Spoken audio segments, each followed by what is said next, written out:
To kick off today's session, I am thrilled to turn it over to my colleague, Sean Franklin, Vice President of Stakeholder Engagement at Nglcc. Sean, take it away. Thank you, Lauren, and welcome everyone to today's session. My name is Sean Franklin. My pronouns are he, him, and I am the Vice President of the Stakeholder Engagement Center here at Nglcc. So we're going to go to the first slide. And on this slide, I just basically wanted to share how many corporate partners we have currently with Nglcc. This is the highest number we've ever had. It's probably doubled since the pandemic, and we continue to add on. And so you can see the founding corporate partners that are listed there are pretty big names, and we're just so glad to have support from these partners and all of our partners. So if you can go to the next slide. So benefits of certifications. There are tons of benefits to becoming certified as an LGBTBE supplier. Certification is for businesses that are 51% or more owned and operated and controlled by an LGBTQ person or persons. The certification is what allows corporations to recognize you as an LGBT business for their own supply chain purposes and gives you access to a breadth of opportunities. Those opportunities come to you through the Nglcc Engagement Center, which we will talk about later on in the program.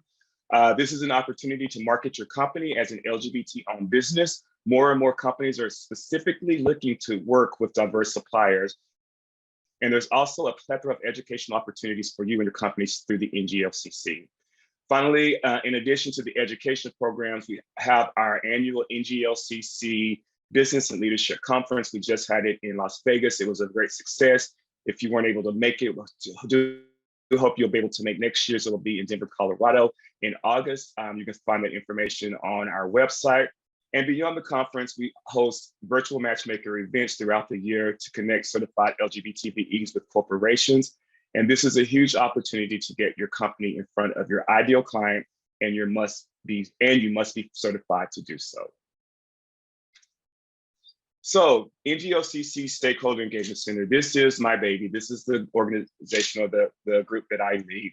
And basically we become known as the concierge service of Nglcc. So we're like that if you're at a hotel and you need to find out where to go for dinner or what's the best place to see, you go to your concierge desk and they'll be able to assist you. That's what we do. Primarily what we do is we assist our corporate partners with their RFP opportunities. They will send that information to our team and say, hey, we're looking for a diverse supplier for this particular opportunity. What we will do at that point is go through our database and we will search and try to find suppliers that are a fit, and then we'll get that list over to the corporations. They will then vet it and then hopefully reach out to those suppliers, and we hope that they get business. We also work with our matchmakers groups. We host the matchmakers events with our certified LGBT companies. It's both B2B and B2C. So most times, if you're not with a corporation, you're with another supplier who may be able to do business with as well. Also, the email there to reach us is engagementcenter@nglcc.org. So working with corporation, to contextualize how the supply diversity relationship works with a corporation, it's helpful to understand what supply diversity professionals do in a corporate setting.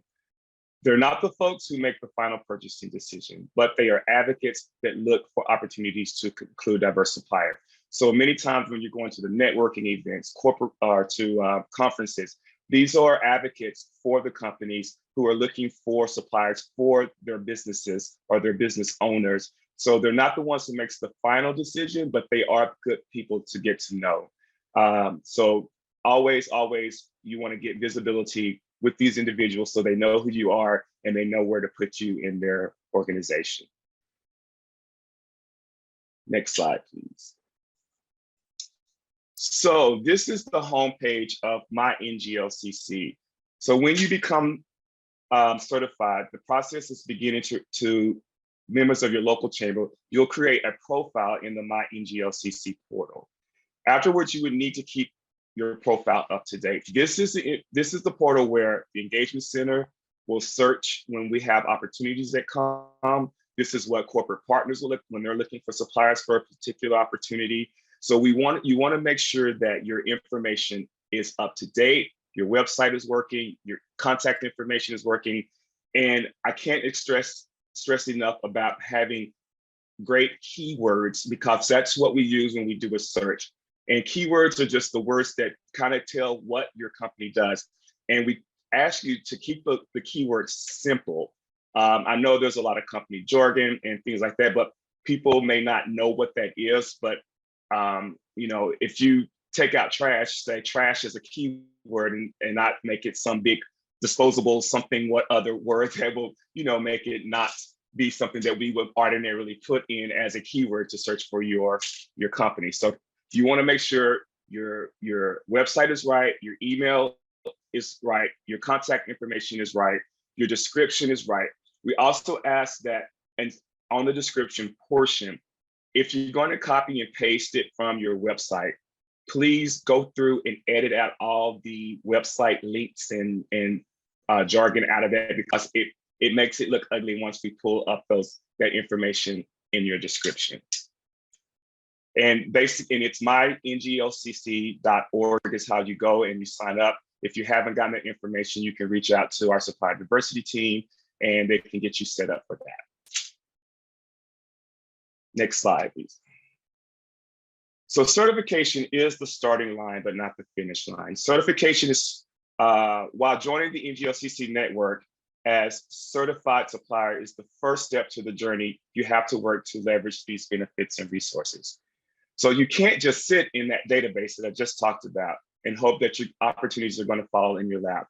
You need to be active and participate in opportunities like network, events like what we're having right now, attend matchmaking events, mentorship programs, and everything that gets you visible. Again, I can't stress enough, being visible in everything you can do is, I can't stress it enough. Please, you got to be out there so people know who you are and what you do. So building connections. Build connections and contracts aren't won overnight. Supplier diversity professionals are the advocates in the corporations you're hoping to do business with. Building relationships with them as a long-term strategy to work towards future opportunities. So don't just think when you first meet a supplier diversity advocate that they're going to know who you are. You have to continue to build that relationship with them so that they will be able to know who you are, know your business. You want to just continue to work with them. I used to be a supplier myself and knew these particular individuals, and it took years before I finally got business with them. So don't get discouraged if it doesn't happen like in a short time frame, because it will happen eventually. The certification starts the dialogue. On here, certifications does start the dialogue, and the quality and competitive bid always wins the contract. It's about the market niche that you fulfill and why your company is unique from others offering similar service. So what you want to know, there's a lot of promotional companies out there. What makes your company different than another promotional company? You want to make sure that you get that over to those who you're pitching to and who you're trying to get business with. Which leads us into our next slide. To practice your pitch and have a capability statement. You will want to pitch your capability statement to be prepared and ready. A pitch should be 1 to 2 minutes long. It's also known as an elevator pitch. So kind of like you see someone on the first floor, how can you tell who you are, what you do, in the amount of time it will take you to get to the 6th, 7th, or 8th floor, and they know what you do. Capability statements is your company resume. It includes your business name, your capabilities, your contact information, anything that's relevant to your business, and also what makes you stand out above other businesses. We're going to ask someone to put in a link that we have, because we don't have time to actually go through what a capability statement has and what it does. But I have a great link here that gives you 39 effective capability statements, how to prepare for those. And hopefully this will be something that you can use. If you ever have questions, you can always reach out at the engagement center at nglcc.org, and we'll be able to help you out as well. Also nowadays, what a lot of suppliers are doing is they're using QR codes for both their pitch and their capability statements. It's simple, it's easy. Whoever you're trying to have as a client, they can just put it on their phone and they have the information, and they're not having to carry around a piece of paper or anything that they're going to probably eventually may throw away as well. So be present, but don't be a pest. When working with a supply diversity person, after you've made your pitch, it's important to be persistent, but please don't be a pest. If you just met them on Monday and you're following up on Wednesday with your statement, great, but don't expect to be contacted right away. Corporate pipeline sometimes takes months or years to open up for opportunities in your industry. Stay on the person's radar, but make sure you're not spamming folks. And how do you measure success? Contract is top of mind, but there's so much more to offer and to take into consideration in your success. There's educational programs, B2B opportunities, matchmaking and networking events, and membership programs. By being present, showing up, and participating, you'll gain so much from being certified beyond winning contracts. Again, always remember, visibility is key. And finally, you want to stay engaged locally. Your local chamber is there to help you grow and succeed. There's so many opportunities to gain, and the relationships you build through your local LGBT Chamber of Commerce is nothing like it. And if you're not familiar with your local chamber, you can reach out to our affiliates relation team at affiliaterelations@nglcc.org. So now I just want to go through some of the things that you can do to put your LGBTBE status out there. These are some examples of people who have put the logo on their packaging. You can have these particular labels on your website and social media, or your email signature within your capability statements and your business card. Next slide. So you want to think about tiered contracting opportunities. A lot of times corporations, when they put out these bids, they are looking for a specific type of supplier. So maybe your particular group is not big enough for what they're asking. But don't forget about those tier 2 opportunities. That's where the B2B comes in. You can definitely work with other suppliers. Maybe you get an RFP and there's something that in that RFP that you can't do, but you can always go through the database and try to find suppliers that are matched for that, and you guys can work together and make it as a tier 2 opportunity, or also maybe it become a tier 1 because you're working together. So you want to make sure that just because you're not big enough or that you can't fulfill that tier 1 obligation, there's always tier 2. I mean, I always say money is money. So if you get the business, you get the business, and that's great. And you want to take advantage of the Ngocc programs. On the next slide, we have some examples of some of the programmings that we have.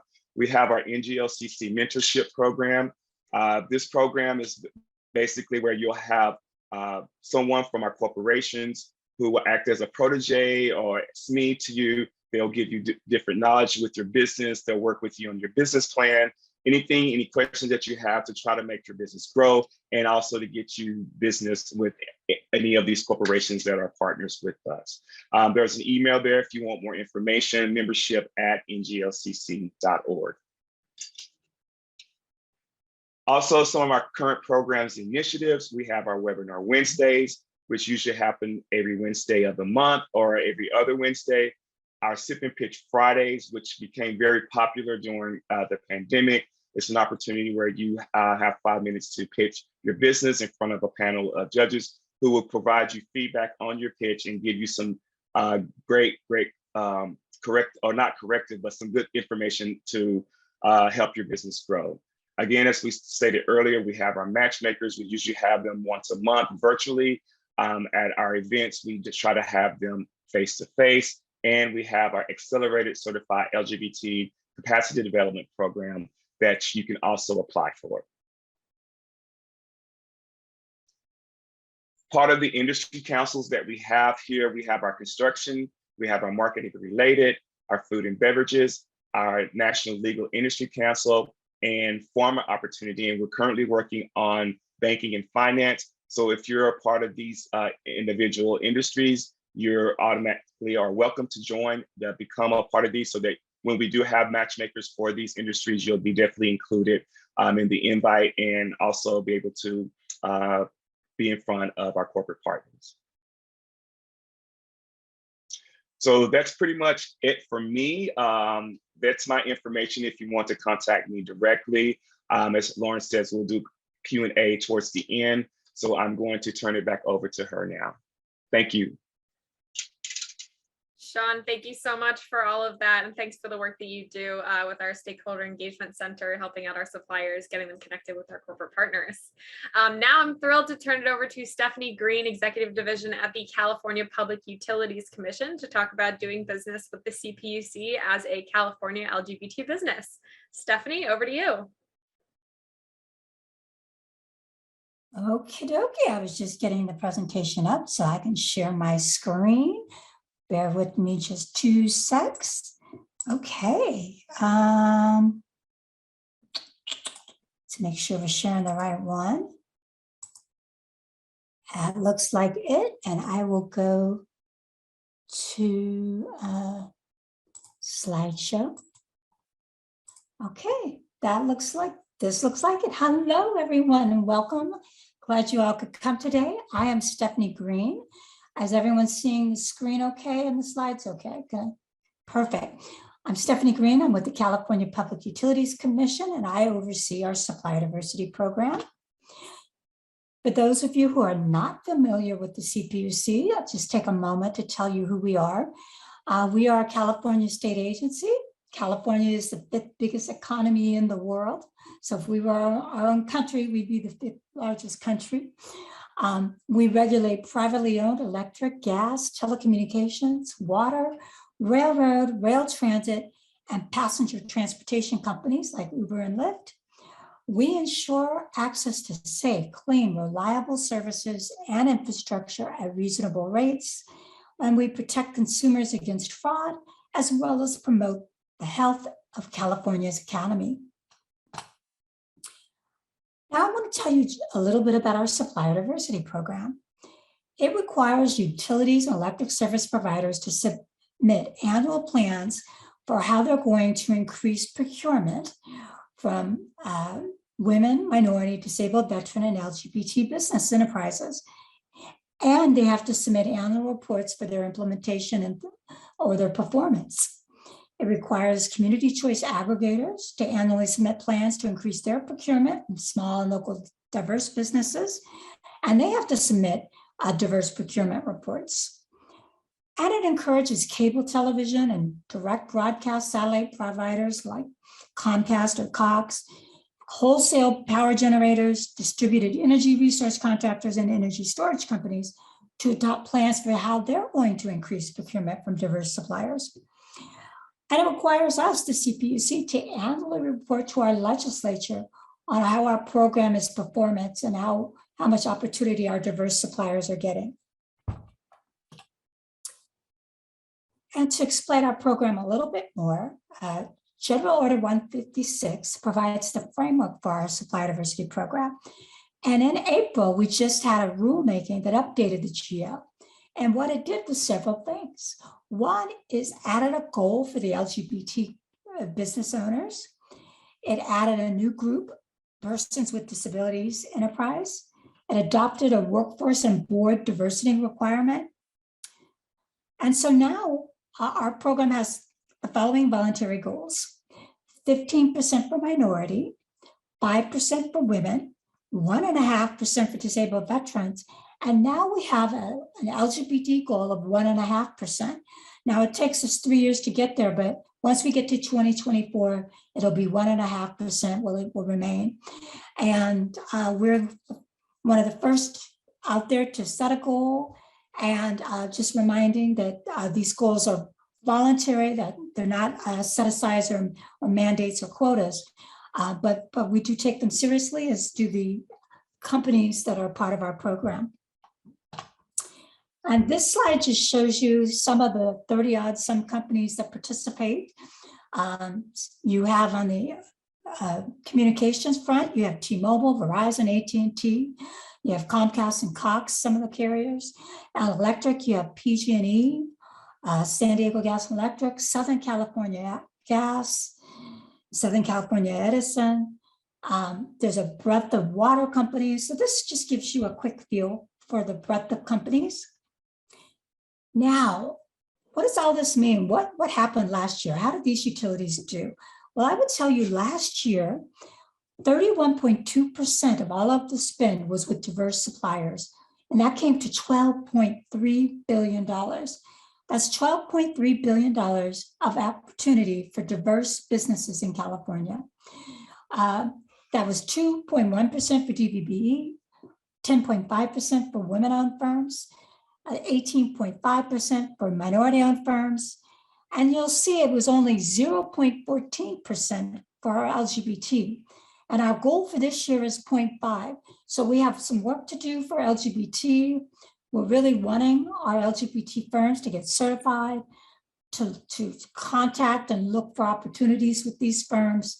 Again, it's out there and there is opportunity. So that was 2021. And we're hopeful that 2022 will be even better. In addition to the entities I just showed you, the utilities, we also have community choice aggregators. And there was 15 community choice aggregators that participated this year, with MCE being the largest up in Northern California, and then Clean Power Alliance being the largest down in Southern California in the LA area. But then there's a breadth of others throughout the state. Now, community choice aggregators have only been a part of the program for 2 years. So this was their second year reporting. And you can see they have a ways to go. They only came in at 1.4%. So they're new, they're growing, they're just establishing their program. But you can see they did a 0.1% with LGBT firms, only 1.4% with diverse firms overall. So we have some ways to go. We're going to be working with them to grow and expand and develop their programs. But I wanted to make sure you're aware that this is another category or avenue of opportunity. Now, certification. How do you go about all this opportunity? Well, one, we talked about certification. Sean talked about certification, but I'm going to talk about it a little bit more. The CPUC encourages businesses owned by women, minority, LGBT, disabled, and disabilities to get certified with our clearinghouse. Certification is free. There's no fee to apply. Qualified applicants are entered into our supplier database that is accessed by all the participating entities that we just talked about. And generally, certification is granted within 30 days of receiving the application, and it's valid for 3 years. Now, most of you probably all know this, and I'm hopeful that you are all certified, but certification has many benefits. You're officially recognized as a diverse business. It improves your marketability and your visibility. Your business will be part of this database that all these entities use when they search for diverse vendors for their bid opportunities. It gives you a competitive advantage. And in our case, the entities I just highlighted, the utilities and CCAs and the others, in their annual reports, they can only include purchases and spend with certified firms. So if you're not in that database, they can't spend with you. So it helps you to get found, and then it helps you to get the business and for them to count the business. In addition, as a certified firm, you're included in the CPUC, and the utilities marketing events. So you'll hear about any of the educational, developmental seminars, the events, the workshops, the training that they have. You'll hear about all that opportunity. So those are just some of the benefits of certification. Now, how do you get certified? Well, you go to the Supplier Clearinghouse is overseen by the CPUC Supply Diversity Program. That's myself and my team. And it verifies diverse status and it maintains that database.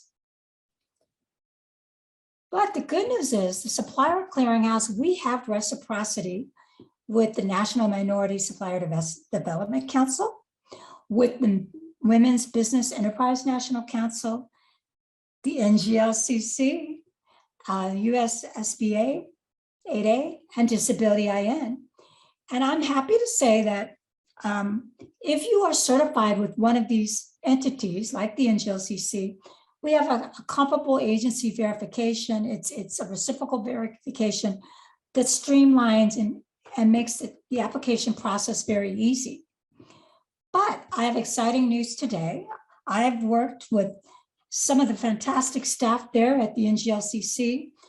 And in the past, we have done memos of understanding, and we have managed to do basically like a data exchange to get many of the certified firms into our database without having to fill out an application, without having to do anything, just making it easy for them and getting them into our database. And the Nglcc and the CPUC, we have agreed that we will do this again. We will be doing an MOU. So many of the certified firms are going to be able to get it to the clearinghouse without even having to fill out an application. So that's another benefit that Nglcc is offering you to help you proactively be able to go after all kinds of opportunity. So you'll be hearing more about that, but I'm excited to announce that today, that the Nglcc and the CPUC will be doing a data exchange and a memo of understanding to get all of you great certified firms into our clearinghouse so that you can go after this opportunity. Stephanie, I have a question. I'm Regina Lark, and I certified as NLGCC and as WBENC at the same time. And last April, I let my certification for WBENC drop, and I want to renew, but I have to do an application all over again, and it's onerous. Is it within a year? If it's No, within a year and a half.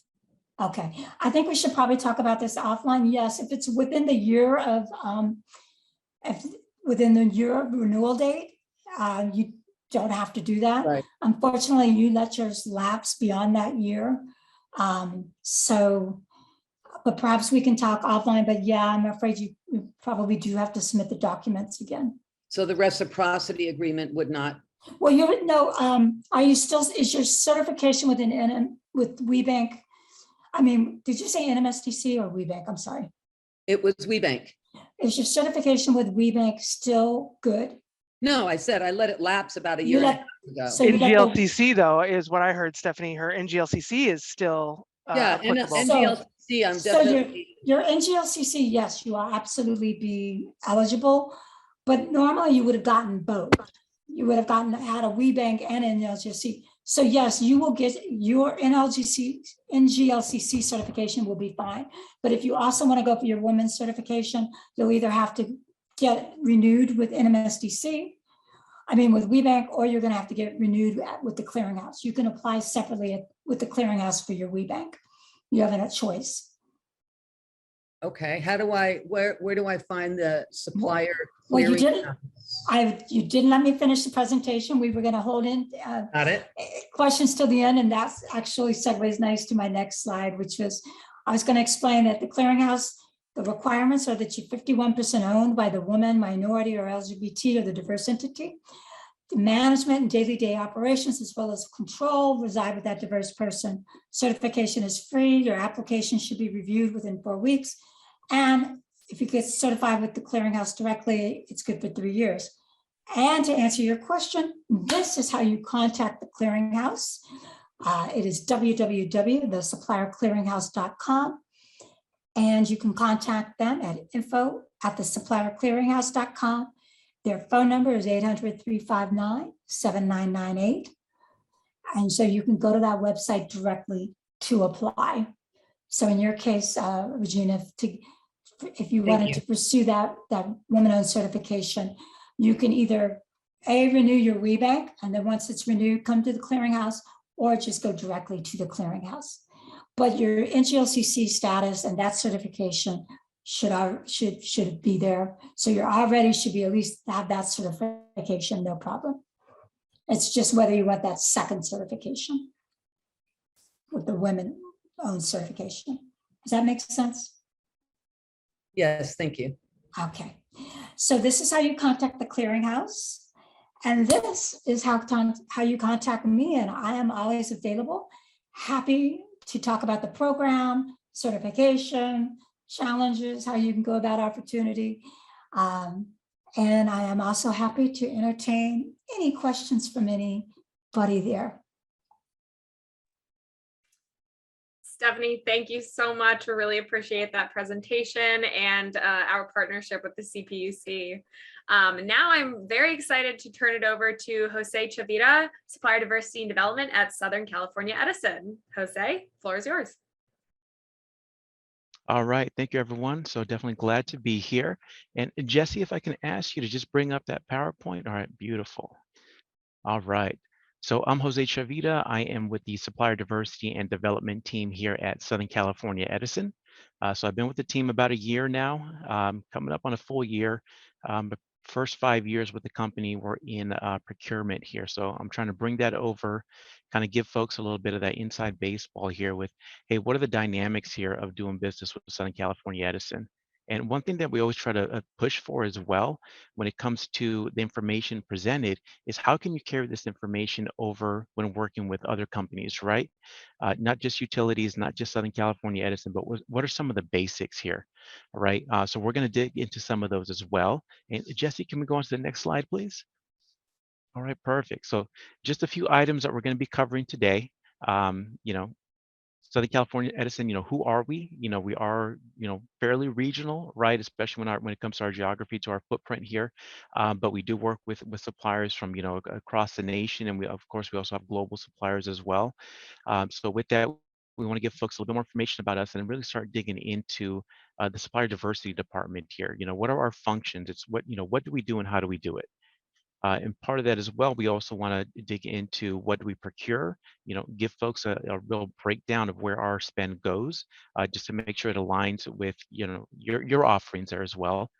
We want to review the engagement process, as well as provide a few helpful links for suggested next steps, and then some contact information. So I'll tell you what, let's jump into, who is Southern California Edison.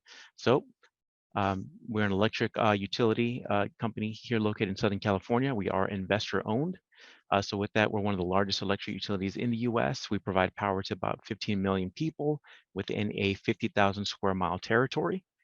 We've been in business about 125 years, and we consider ourselves a leader in renewable energy and energy efficiency. That'll be a talk for, maybe like another discussion there, but I know when I support transportation services, one thing that we always want to push for is, what are some of these greener initiatives, right? Even if it is, say, generators, for example, when it comes to using diesel engines, it's like, how do we get the cleanest ones, right? The tier 4 final, how do we work with air quality management districts and, in that respect. So with that, it's not just providing the power, but, we also have quite a few programs and departments really dedicated to pushing that vision forward.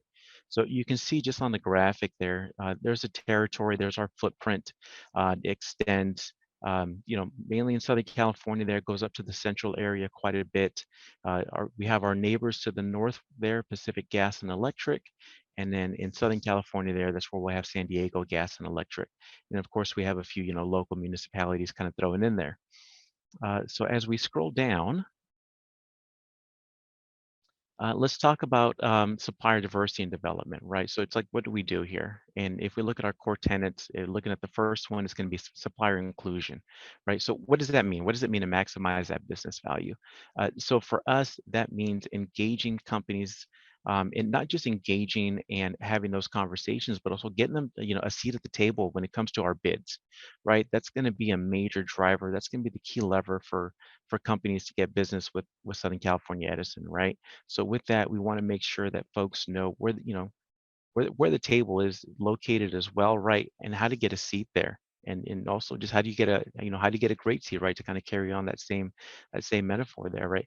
To make sure that everyone is aware of how Southern California Edison does business, right? So with that, when it comes to the engagement, we want to make sure that if there's a company that thinks that they can support a bid, or there's a company that we think can support a bid, we want to make sure we get them invited, And with that too, it also builds experience.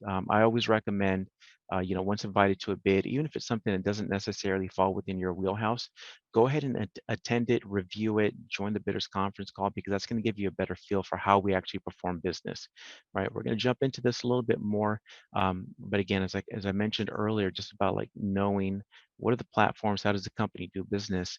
You want to make sure you're familiar with those processes. For us, we utilize the Ariba platform in case folks have used that in the past.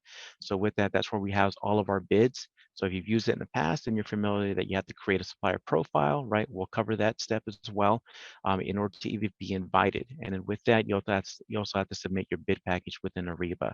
So with that, we're going to cover that base as well, but that's where supplier inclusion really comes from. We just want to make sure that, as we work with all of our advocacy partners like the Nglcc, that information gets flowed down. I know they do such a great job. Sean, who spoke earlier, the engagement center, constantly getting responses, which is, really appreciated. It'd be great if every company that we reached out to was, a construction company, engineering company, sold bucket trucks, had drones, because that's our core business, right? And what we do. But we also have so many other areas like in indirect procurement that we're going to touch base on right now, where it's like now we get to engage with more companies and again, bring them to the table, get their capability statement, kind of help direct that traffic and direct them internally to some of our stakeholders who can really speak to what our needs are. As we go towards the next one here, supply development. Oh, I'm sorry. We can go to the previous slide here. We're just going to look at the second tenet there.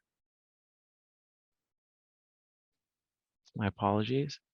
So we're just going to focus on supplier development. So what does that mean for us here? So with that means focusing on technical assistance and capacity building. And we do that in a variety of ways. Of course, we're really going to drive that with sponsorships, right? Working with quite a few groups, different advocacy groups, chambers of commerce. We want to make sure that we can help to develop that supplier pipeline. And part of that is recognizing where companies may stand in in the growth phase, right? Maybe they're just starting.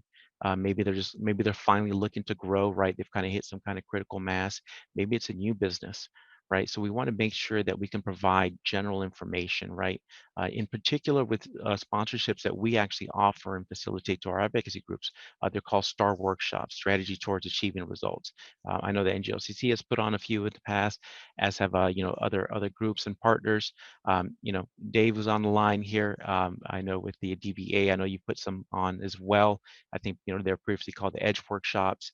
But with that, we provide actually the curriculum with general topics that can be applied across all businesses, right? Like some examples are going to be how do I create a capability statement, right? How do I work with utility and government contracts? How do I build a brand, right? Things of that sort that you really want to try to carry on throughout your business.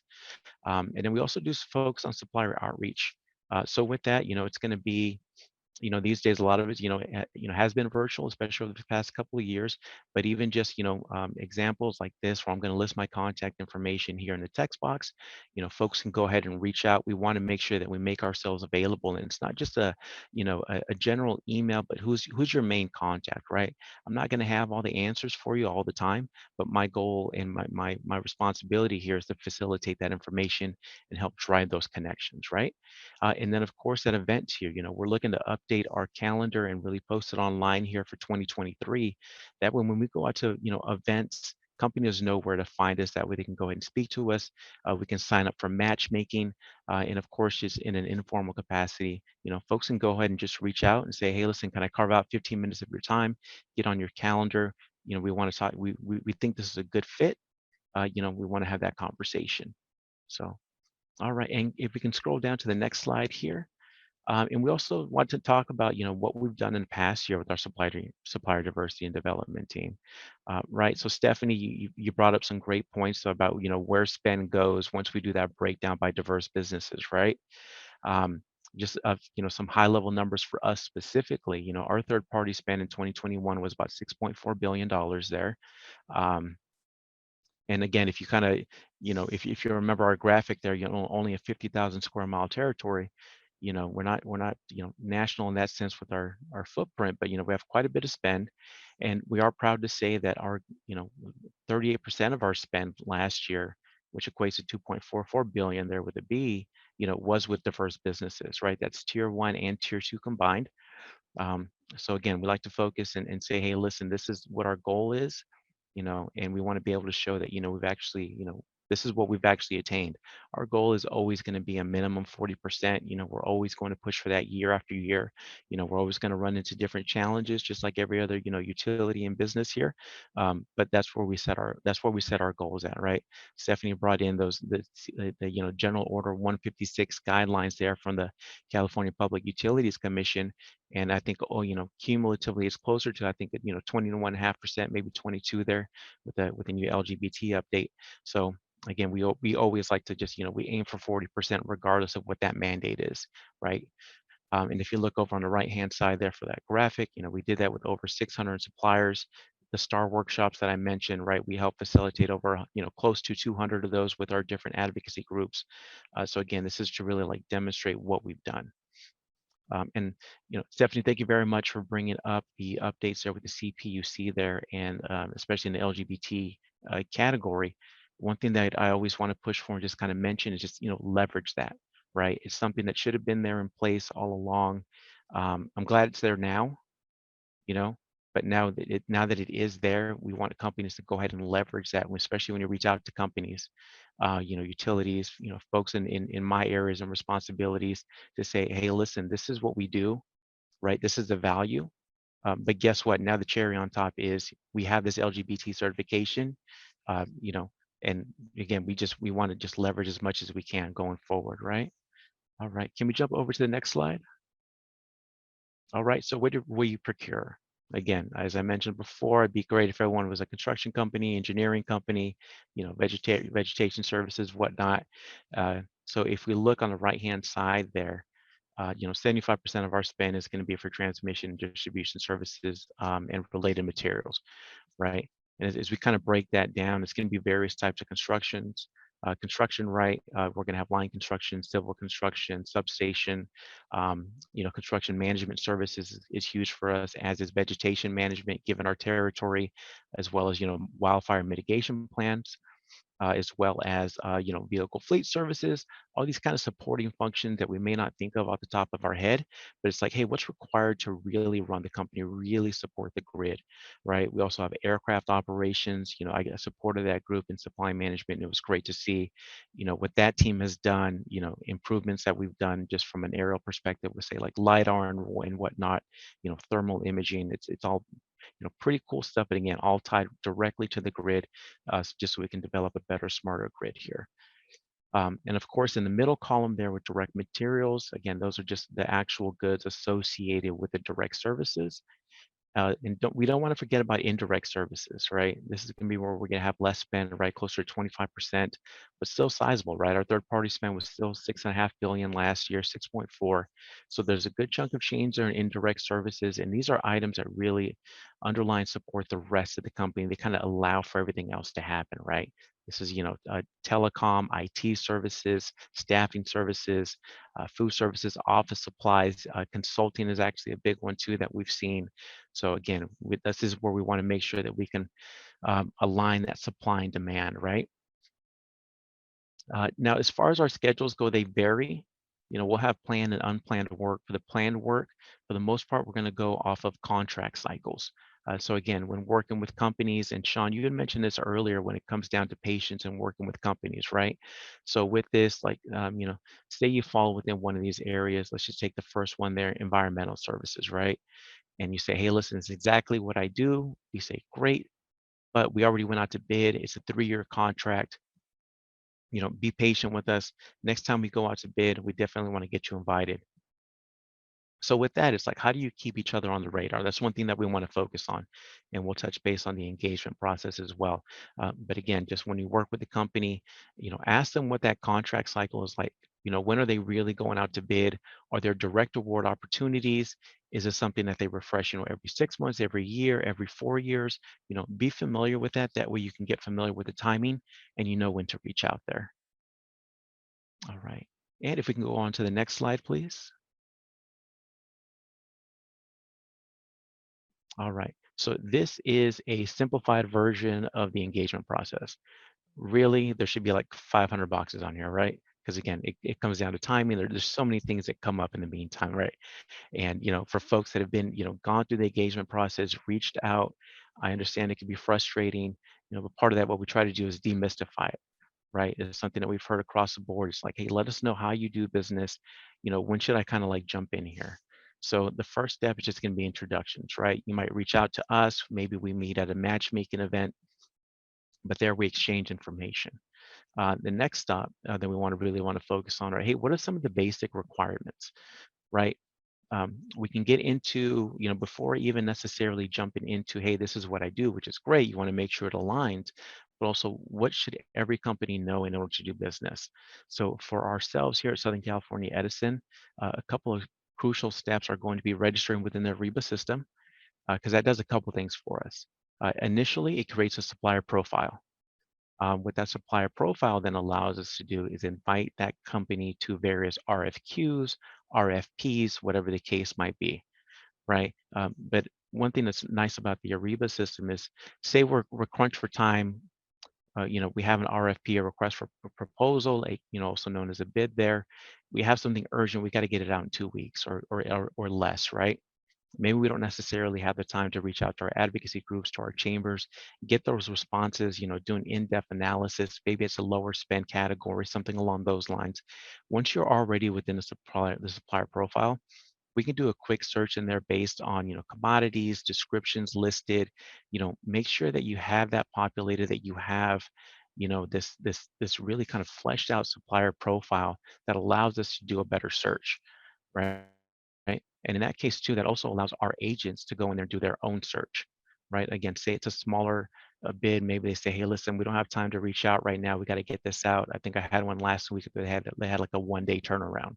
But once you're in the profile, once you're in our system, then we can go ahead and touch base. So just remember that with any business, it's like, how do you get into the system? So ours is going to be Ariba there. And then of course, be familiar with the DBE certifications. We'll show you the agencies that we accept here on the next slide in a few minutes here, but be familiar with certifications, that way you know how to invest your resources and your time there, right? And Stephanie mentioned just, some great information there with reciprocity as far as, if you're registered with this agency, which other agencies, will accept that certification as well and kind of save you time, right? And again, just based on the area, where you want to do the work, those industries, get familiar with what those asks are. As we go down to stage 3 here, step 3 for the engagement process, this is where we're going to be, where we review the internal opportunities here. So in this, scenario might be, you reach out to me, you provide your capability statement, you're registered, you're in Ariba, that's great. Now the next step is, hey, so when is that opportunity going to come up? So with that, I'll reach out to our business unit. We'll reach out to, supply management. Hey, it'd be great if we had a schedule for everything. That'd be perfect. Some kind of master schedule. We knew everything coming down the pipe, but it's just not reality, right? Especially with a large organization like us here. So with that, a lot of the times, maybe we have the information ready. Maybe we have to reach out. Maybe it's something new, right? Maybe it's something where it's like, hey, this is the type of consulting that I do, or I provide, maybe something new and refreshing, like animation, right? Like say I had this PowerPoint here, and it was animated, it was engaging. It wasn't just me talking here. It was something fun. It was interactive, right? Not necessarily something that we'd go out to bid for and we're looking for, but once we see it, we're like, oh, that's great. So how do we relay that information? So this is where that capability statement really comes into play, because now we have something that we can go ahead and forward, we can file, we can send it to our colleagues for review, and it's not just word of mouth. It's something tangible that we can kind of hold on to here, right? Virtually tangible, right? All right, and then the fourth step here, one of the key ones here, because it's going to be a function of timing, is going to be the follow-up, right? So in situations where we don't have an immediate procurement opportunity, feel free to follow up, and if some feedback that I've heard from other colleagues in supplier diversity is, when you follow up, let us know what's new. One thing that you've changed, some value add function that you've had, maybe you have a new certification, maybe you have a new team member, something along those lines. I think that always kind of helps with the conversation there as well. It also shows that interest, right? Even if just setting a quick reminder in your calendar to follow up, every 2-3 months, something along those lines, that really helps as well. Because in some cases, even when we have the planned work, Maybe there's something where there's a gap, right? We have a gap in our supply base because of safety reasons, might be an example there, right? It's like, hey, we've got to, we don't have time to go out to bid. We've got to regroup. We have to, we have to refuel that supply base. How do we do that? It's like, okay, great. We've kept each other on the radar. You're in Ariba. Okay, great. Guess what? You've actually happened to follow up with us. We have that relationship, to a certain extent there. And it's like, great. You just came to my mind here. Let's have that conversation and see what we can actually do together here. All right. So can we scroll down to the next one? So what are our suggested next steps here specifically for SoCal Edison, and what are the links? So the first one here, I mentioned registering within Ariba. So we've got the link there. We also have a separate link for frequently asked questions. We just want to note that it takes about 15 minutes to register. It's a two-step process. No cost with that. Again, that's going to create that supplier profile, add in as much information as you can, because it's only going to help you down the road, right? Next one, we talked about get certified. So what are the agencies that we accept certifications from? So we have those listed there, right? The CPUC Supplier Clearinghouse, the SBA, and the Department of General Services, right? And just a note there with the DGS, that's going to pertain to service disabled veterans only. And Kiri, I do see your note. I'm going to list my contact information here in the chat. And then the third item that we have here is provide us with your capability statement. So with that, right, our assignment matrix, right, we have different groups that we support. So say it's something within, HR or the decommission of our nuclear generating station, that's going to pertain to me, right?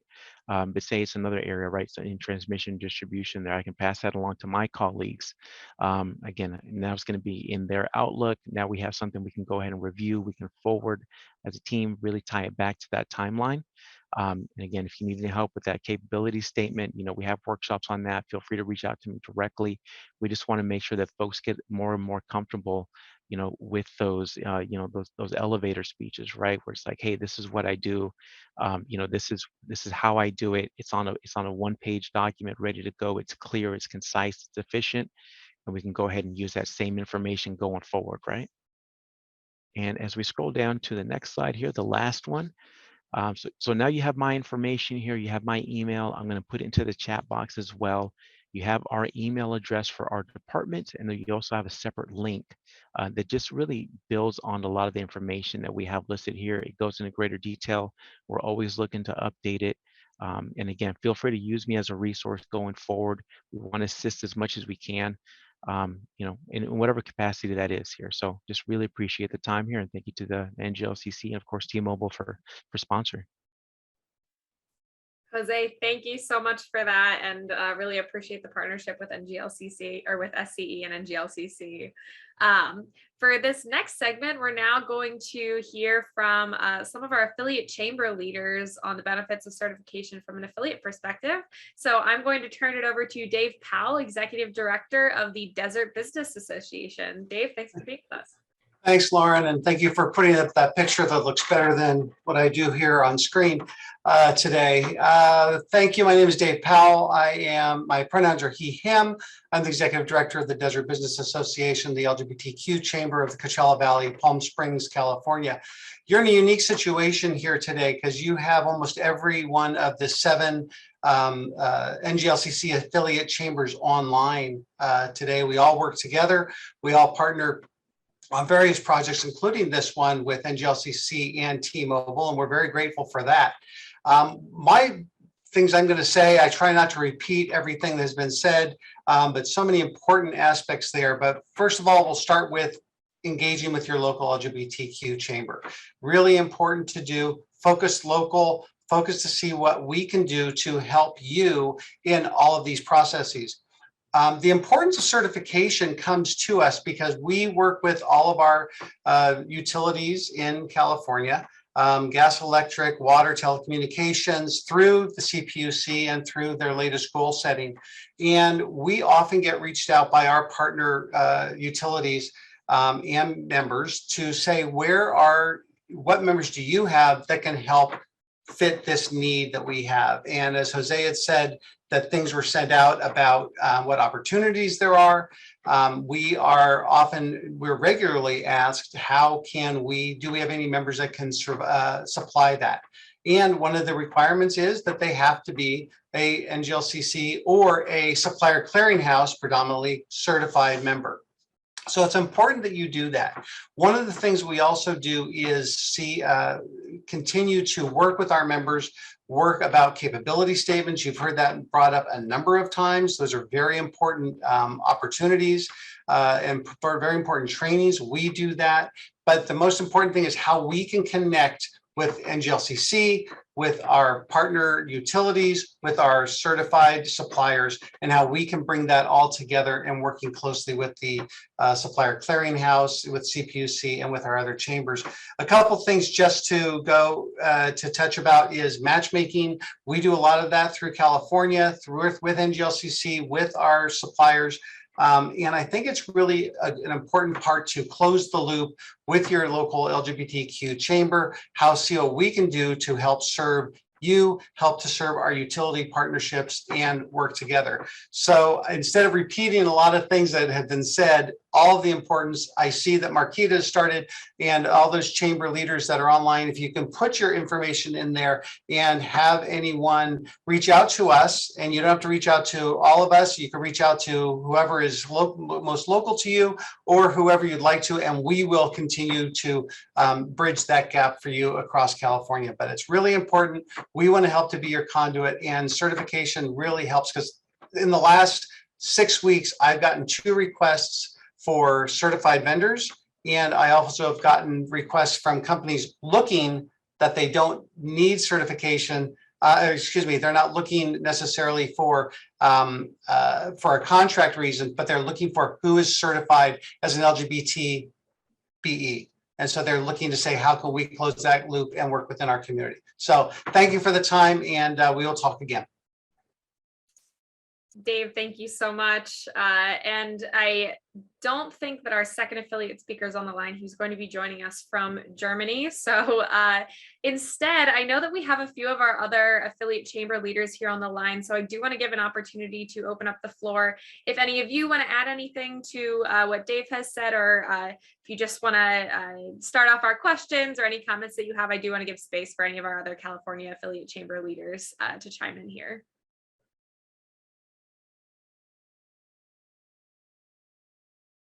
And if not, then we can jump right into questions. So folks, feel free to either put your questions in the chat, or you can raise your hand and unmute yourself if you have any questions for any of our speakers. So for Sean, unfortunately, Stephanie did have to jump for another meeting, but if you have any questions for Sean or Jose or Dave or anyone else on the line, feel free to unmute yourself or put your questions in the chat.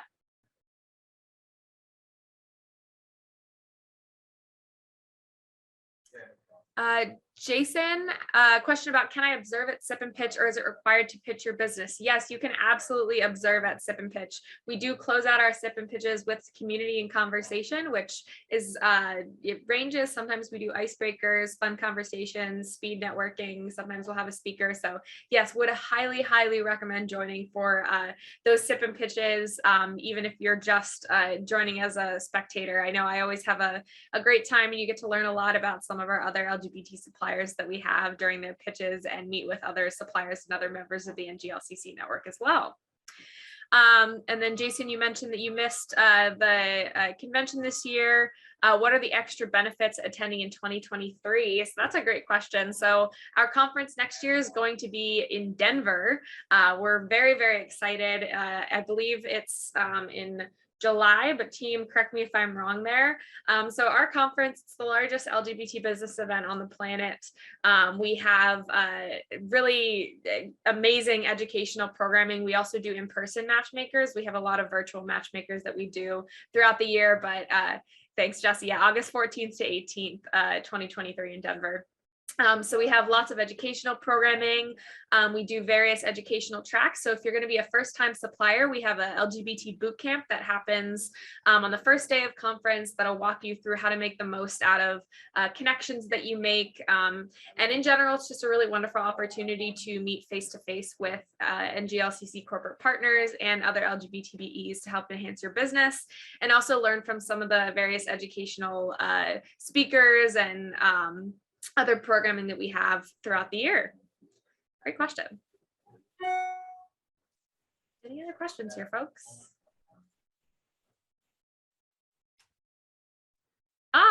Esteban, have you joined us? Yes, I have. Can you guys hear me? Fantastic. Yes, we can. We thanks so much for joining us from across the pond. No Turn it over worries. to you. Cool. Well, I as I just entered the room, I wasn't too sure what you guys already mentioned, but I know that what you asked me to talk about, so I'm just gonna start talking. And if for some reason I I'm being redundant, just let me know. Sounds Hello, everybody. This is Stephen Gomez. I'm the president of the Long Beach LGBTQ plus Chamber of Commerce, and partnering with Nglcc, both from the affiliate chamber perspective, has been amazing, as well as on our members side of things. So I'll talk a little bit about both of those. Lauren, does that sound good? That's perfect. Okay, cool. So from the affiliate chamber side, you know, Nglcc has been fantastic. We've received 2 different grants this year, one with T-Mobile, which is the one that we're in right now, which has been awesome and phenomenal for getting additional funds to help support programming.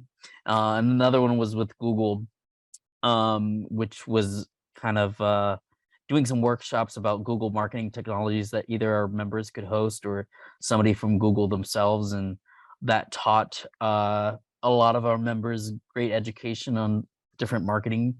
And so that's kind of just on the affiliate chamber perspective, but also from the certification side of things, the opportunities for members is just insane.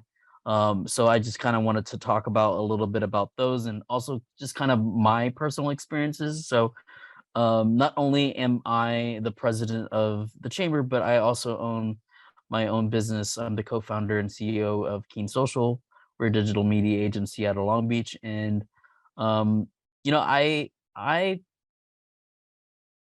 kind of want to talk a little bit not only about Nglcc, but just kind of my overall experience, like joining the chamber and everything. You know, I joined, I don't know, I want to say like 5 years. Basically, when I started my company, I joined the Long Beach Chamber, and Joe Mendez was the president back then, and he answered my phone call. And I remember starting my business and thinking, I'm going to start my business, but I'm going to probably not tell anybody that I'm gay. Like, that's just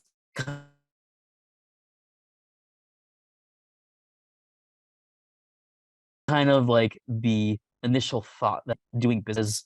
I'm from Texas, and you know, like saying you're gay and having a badge that says you're gay is just like it's scary, right? And so when I talked to Joe, he explained to me that getting certification really helped amplify my business, and I was really hesitant about doing it. So for those of you who are in the same place that I was 5-6 years ago, I can assure you that it is once you climb over that scary part, it really just opens up a whole world of being yourself and being able to be yourself, and sharing that identity about yourself, even though it's not necessarily everything.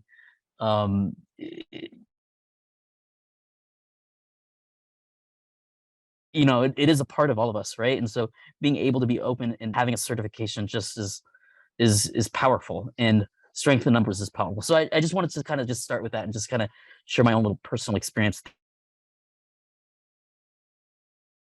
there.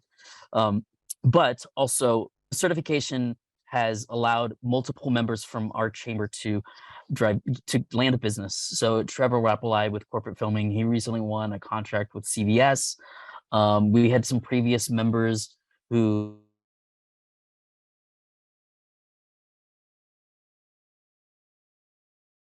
got business with Sony Pictures, and it has just really amplified and created awareness for my brand. I'm sure that Lauren already kind of reviewed the sip and pitches on Fridays that they do, which I've also done on my own business part of things, and that really helped create relationships with some of the bigger corporations in which actually listened to me when I was on the panel. So I've developed a relationship with Johnson & Johnson, and I actually just had a conversation with Johnson & Johnson the other day. And so, I think a lot of people get the certification and think that they're going to land business like within a heartbeat, but that's just not how it works. It works based on the relationships you build, and some of those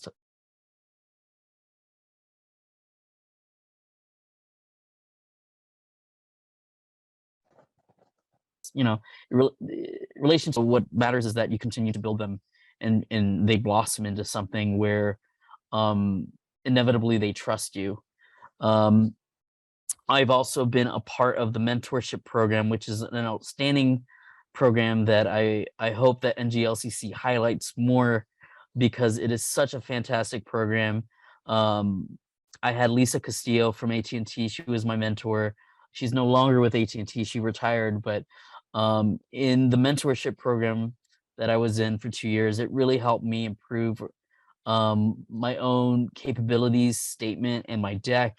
And I had a monthly meeting with Lisa for basically 2 years, and she really just kind of stood by me and really helped it. And she helped me so much that when I went to the Nglcc conference this last year, I was passing out my capability statement, and people, the diversity managers had told me how amazing my capability statement was and how happy that they were like, wow, this is the best one that I've seen. And I was like, wow, really?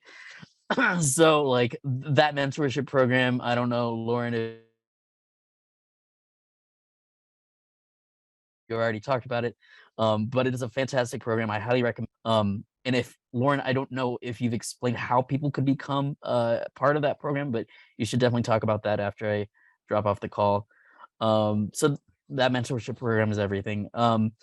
Also the Nglcc conference in general, like I can't talk about how amazing this is. I try to explain it to as many people as I can, and like my enthusiasm is just always so. Going to the Nglcc conference is really something you can't really explain in words. You really have to experience it. It's amazing networking and opportunities for your business to connect with corporations and other vendors. Many of our members have made some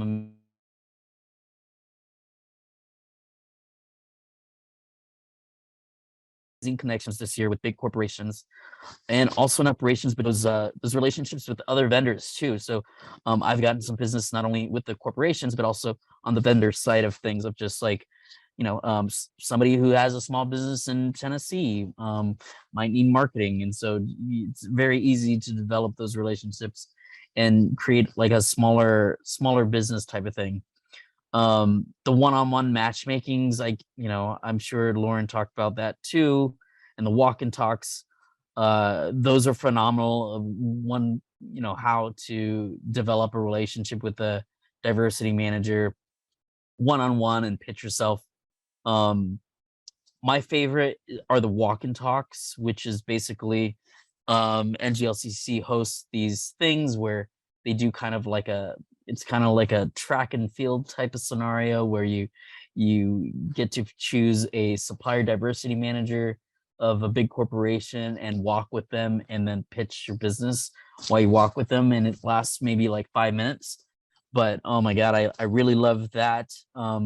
Mainly because it's a little bit ad hoc, and it's just kind of spontaneous. And so I've had some of the best relationships come out of those walk and talks. And I mean, last but not least of the NGLCC conference, like, it's just so much fun. I think being an LGBTQ entrepreneur, it feels alone. All the times being an entrepreneur in itself is alone, but being an LGBTQ entrepreneur is definitely lonesome every now and then. And so, like, being able to go to a conference and see other LGBTQ owned businesses and realizing you're not alone. I just wanted to talk about the CPU certification. Because NGLCC has such a great relationship with the California Public Utilities Commission. I'm just going to use my own business for example. We were automatically added to the certified. I was also CPUC certified, and that means that I could bid on businesses with like AT&T or SoCal Gas or AM American Water. And this is just additional. So GLCC, not only from a president's perspective, but also just my own business and all of our members. I know it has been an amazing value to our chamber. Lauren, is that good? That was fantastic. Thank you so much, Esteban. You're welcome. Does anybody have any questions that I would be happy to? It may not be questions, but Lauren, can I, if I may, just to wrap up with what Jose had said earlier. He listed a lot of things that utilities do about, conductoring and things, but he also mentioned about the back room, the other services, the office supplies. That's very important because so many of our members wonder, why do I get certified? How can I go with a utility? And from someone who worked for almost 30 years at Pacific Gas and Electric, there's all those services needed, and they look for diverse suppliers for all of those. And so you may not be expert at conductoring power lines or digging gas lines, but you may have those office services, and you may have all those backroom services that could help utilities and can help some of our members and partners. So focus on those. Focus on what your area of expertise is, and there's needs for all of those. So apply, get certified, get into the database, get into each utility system, and move forward, because there are opportunities for so many of our members and so many certified vendors. And as Esteban mentioned, the mentorship program, Sean Franklin has put in the email to get in touch with our team on the mentorship program. I also put in a link there that you can look at on our website that has some additional information on that program, which is a really wonderful program, especially for some of our new LGBTBEs. If you are getting newly certified, it's a great way to sort of have someone who can help work you into the NGLCC network and see how you can really leverage your certification. All right, any final thoughts here or final questions before we close out today's session? Lauren, I just have a comment. Hi. One of the things that's really important, a lot of our members often say, I didn't really get much out of my membership. And the funny thing is, usually those are the people that we've never met before because they've never participated in anything. So the first step, obviously, those of you that are on here, it's great that you're here and it's great that you're getting the exposure and information. But Lauren, I know through our networks, through all of our California chambers, certainly we have an opportunity to reach our current members and potential members. But what is NGLCC doing to do more outreach to increase all of our memberships, increase visibility? Is there some way that maybe we can share some success stories? And maybe I'll put on my other hat, kind of do some outreach to the LGBT media and get some editorial out there on the success that we're all doing, just as some press blasts, so the rest of the community can see our success, maybe join in the success, and then other companies, corporations, and employees would want to join in as well. Yeah, absolutely, Fred. That's a fantastic idea. And I know as we continue to grow the number of LGBTBEs that are certified with NGLCC, we're always looking for additional opportunities to showcase all of the wonderful businesses and successful businesses that we have. Some of those programs have already been mentioned. Our Sip and Pitch program is one of the best opportunities to sort of get your business's name out in front of not only other LGBTBEs and corporate partners, but just anyone who joins that program. And we can get the link that we'll send out in our sort of wrap out email to everybody who's been on the session for how you can pitch on that. Pretty much everyone who applies gets the opportunity to pitch. So it's really a great opportunity to not only talk about your business, but also do it with Nglcc corporate partners and potential customers and clients. But Fred, I love the idea of collaborating on more opportunities to talk about the successes of our businesses. So we can definitely follow up with that and see how we can continue to further our partnership with our California affiliates. That's great. Okay, well, I want to give another thank you to our speakers from today's session, to Jose, to Stephanie, Dave, Esteban, everyone else who's joined for today's session, and of course to our partners at T-Mobile for helping us put on this amazing program. So a big thank you to them and to everyone for joining today. Please don't forget that we have one more session in this series. Our next session is going to be on October 25th. I've just put the link here in the chat, and that's going to be sort of the next logical step, which is how to do business with corporate America. So our friends at T-Mobile will be presenting at that session, and it's going to be a really great opportunity to continue to take your business to the next level and leverage that certification. So we really hope that you can join us. Thank you so much for being with us today, and I hope you have a wonderful rest of your day, rest of your week, and rest of your month. Thanks so much, everyone.